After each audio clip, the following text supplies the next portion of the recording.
En medio de una obra, con las primeras luces del amanecer elevándose sobre encofrados de hormigón, bajo la sombra de enormes grúas, se leía en los rostros de los obreros un cansancio mezclado con esperanza. Al mismo tiempo, en los salones tenues de lujosas oficinas, hombres de corbata decidían qué puerta ministerial se abriría y con la firma de quién llegaría a la próxima licitación. En esa escena, el esfuerzo personal y la ambición corporativa se rozaban, dando señales de cómo podría cambiar el destino de un continente entero.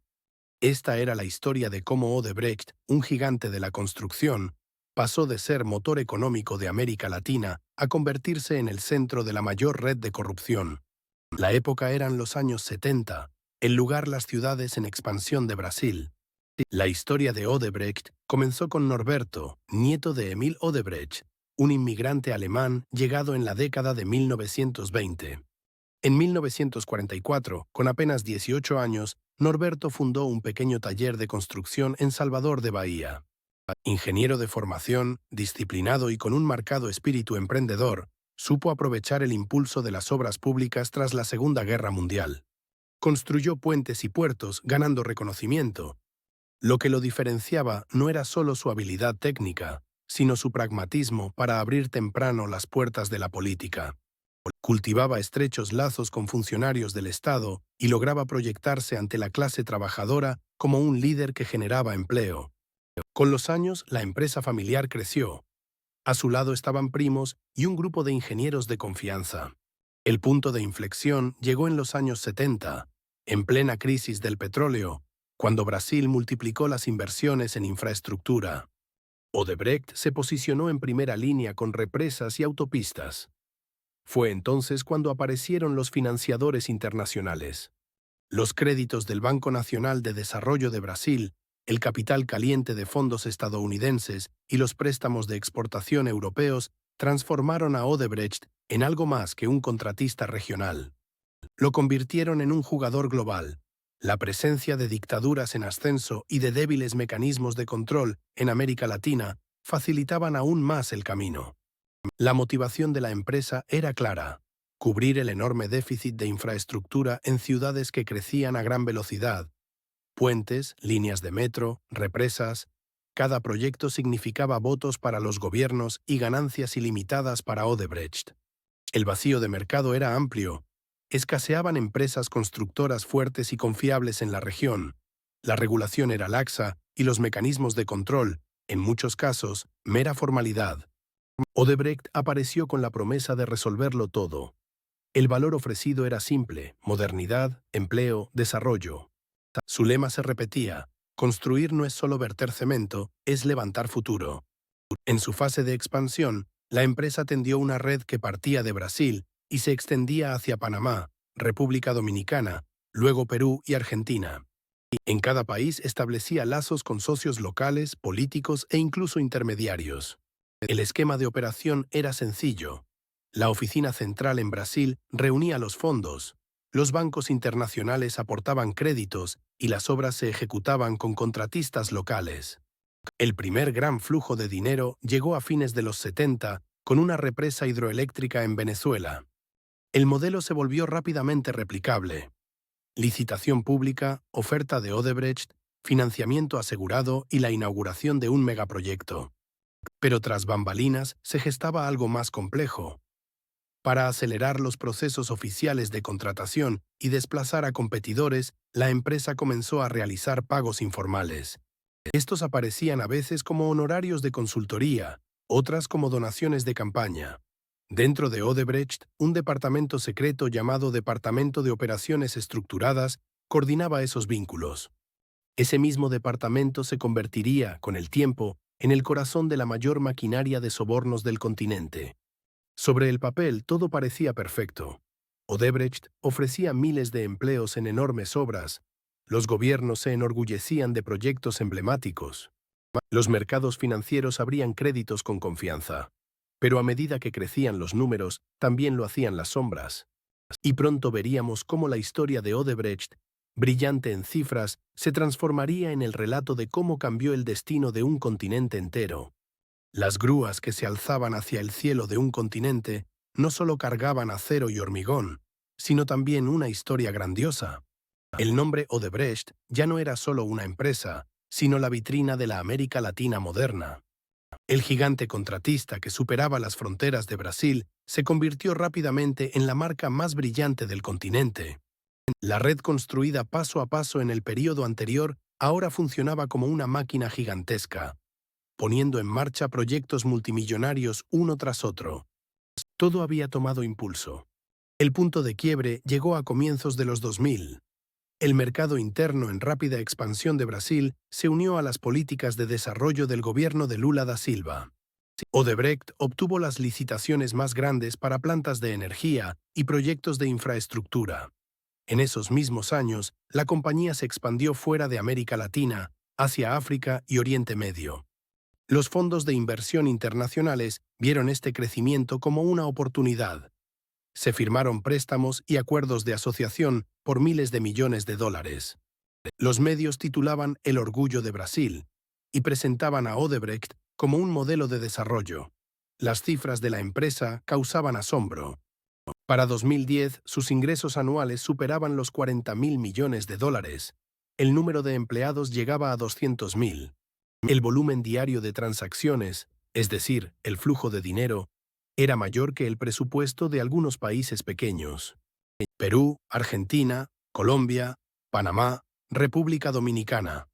En cada país se inauguraban nuevos proyectos, puentes, autopistas, líneas de metro y aeropuertos multimillonarios entraban en funcionamiento. El valor de mercado de Odebrecht se triplicó en poco tiempo. La empresa fue destacada en las listas de Forbes y Fortune, entre los gigantes de mayor crecimiento. En los círculos financieros internacionales, su nombre se asociaba con confianza y poder. La expansión geográfica avanzaba a una velocidad extraordinaria. Se establecieron obras en más de 20 países. En el mapa que iba desde Cuba hasta Angola, desde Ecuador hasta Mozambique, estaba la firma de Odebrecht. En cada nuevo país no solo se dedicaba a la construcción, sino también a inversiones en energía y petroquímica. Esta diversificación añadía cifras aún más brillantes al balance de la empresa. Los créditos estatales, los bancos de desarrollo y los inversionistas privados convergían en el mismo panorama. El flujo de capital parecía ilimitado. El esplendor no solo se percibía en los números, sino también en los escenarios. En el corazón de Brasil se levantaban torres de oficinas lujosas, símbolos de modernidad tras fachadas de vidrio. La empresa inscribió su nombre en la cultura y el deporte mediante patrocinios.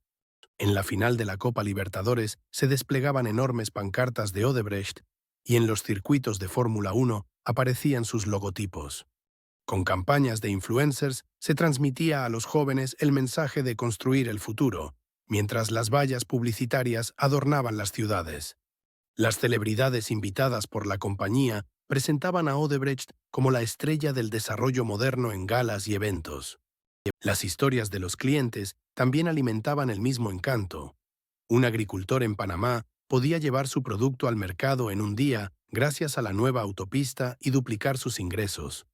En la capital de Perú, la línea de metro facilitaba la vida diaria de cientos de miles de pasajeros. En el norte de Brasil, una planta de energía proveía electricidad a millones de hogares. Cada proyecto producía un cambio tangible en la vida cotidiana de la gente, reforzando la magia. Los medios intensificaban este panorama, los titulares hablaban del milagro Odebrecht.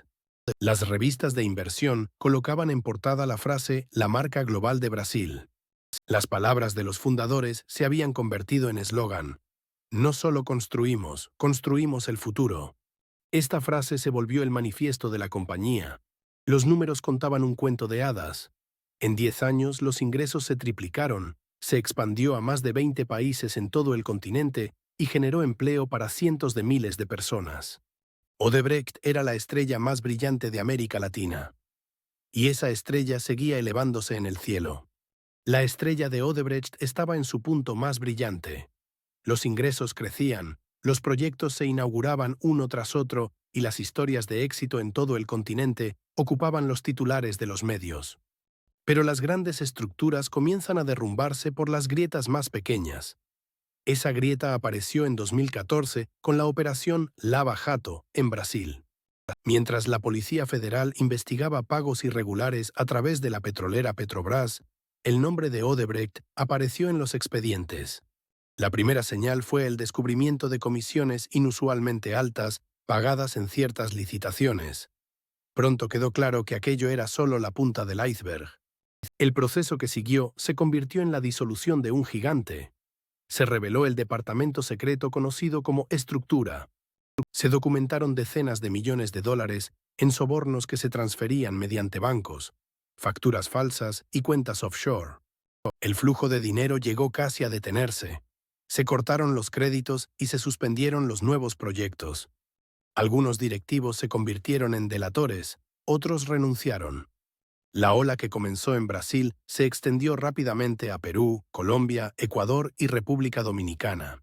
En muchos países, primeros ministros, ministros e incluso presidentes quedaron vinculados a los expedientes de sobornos relacionados con Odebrecht. El pánico creció. Los bancos cerraron los grifos del crédito y las acciones vinculadas a la empresa perdieron valor rápidamente. Las medidas oficiales llegaron una tras otra. En Brasil intervinieron los tribunales. En Perú se emitió una orden de captura contra el expresidente Alejandro Toledo. En Colombia se cancelaron proyectos de infraestructura. En Argentina, las investigaciones llevaron a la anulación de licitaciones. En 2016, Odebrecht aceptó cooperar con las autoridades de Estados Unidos, Brasil y Suiza, y protagonizó una de las confesiones de corrupción más grandes de la historia. La empresa admitió haber distribuido un total de 788 millones de dólares en sobornos a funcionarios de 12 países. Esta revelación sacudió el clima político del continente. Los afectados no fueron solo los políticos. Cientos de miles de trabajadores perdieron sus empleos. En los sitios de construcción en Brasil, las máquinas se detuvieron y las familias perdieron su sustento. Los pequeños proveedores no pudieron cobrar sus deudas, lo que generó una cadena de quiebras. En Perú, la construcción de la línea de metro quedó inconclusa, afectando a miles de pasajeros. En Panamá se paralizó un proyecto de autopista, perjudicando el comercio regional. Las pérdidas alcanzaron miles de millones de dólares. En algunos países, la cancelación de proyectos que representaban una parte importante del PIB golpeó duramente a la economía. Los efectos secundarios también se propagaron al sistema financiero. Los bancos se mostraban reacios a otorgar créditos a empresas vinculadas con Odebrecht. El flujo de capital se ralentizó. El desenlace fue severo. En 2019, la empresa solicitó protección por bancarrota. Sus directivos fueron juzgados y algunos recibieron largas condenas de prisión. En Estados Unidos y Brasil se impusieron multas de cientos de millones de dólares. En Perú, 3 expresidentes no salieron de la agenda pública debido a las investigaciones de corrupción. En Brasil, el nombre de Lula da Silva también apareció en los expedientes y el equilibrio político se alteró. Los organismos reguladores actuaron. Se reforzaron las normas de transparencia en las licitaciones internacionales y se fortalecieron los mecanismos de control. El nombre de Odebrecht, que en otro tiempo se había extendido por todo el continente, pasó a figurar en las listas de contratistas vetados. De esta historia no quedaron solo montones de cemento y obras inconclusas. También quedaron señales de advertencia. Altos rendimientos garantizados suelen ser campanas de peligro. Los balances opacos ocultan la verdad. Presentarse como independiente sin auditoría real es una bandera roja. El marketing excesivo cubre la esencia. Las operaciones con partes relacionadas alimentan los conflictos de interés. Responder con explicaciones complejas a preguntas simples es un esfuerzo por ocultar la realidad. La historia de Odebrecht dejó una mancha oscura en la historia política y económica de América Latina. Pero al mismo tiempo, ofreció una advertencia inolvidable a sociedades cegadas por el brillo del crecimiento. Las grandes estructuras no se construyen con acero, sino con confianza y transparencia. Y cuando la confianza se derrumba, incluso las torres que parecen más sólidas se desploman en silencio.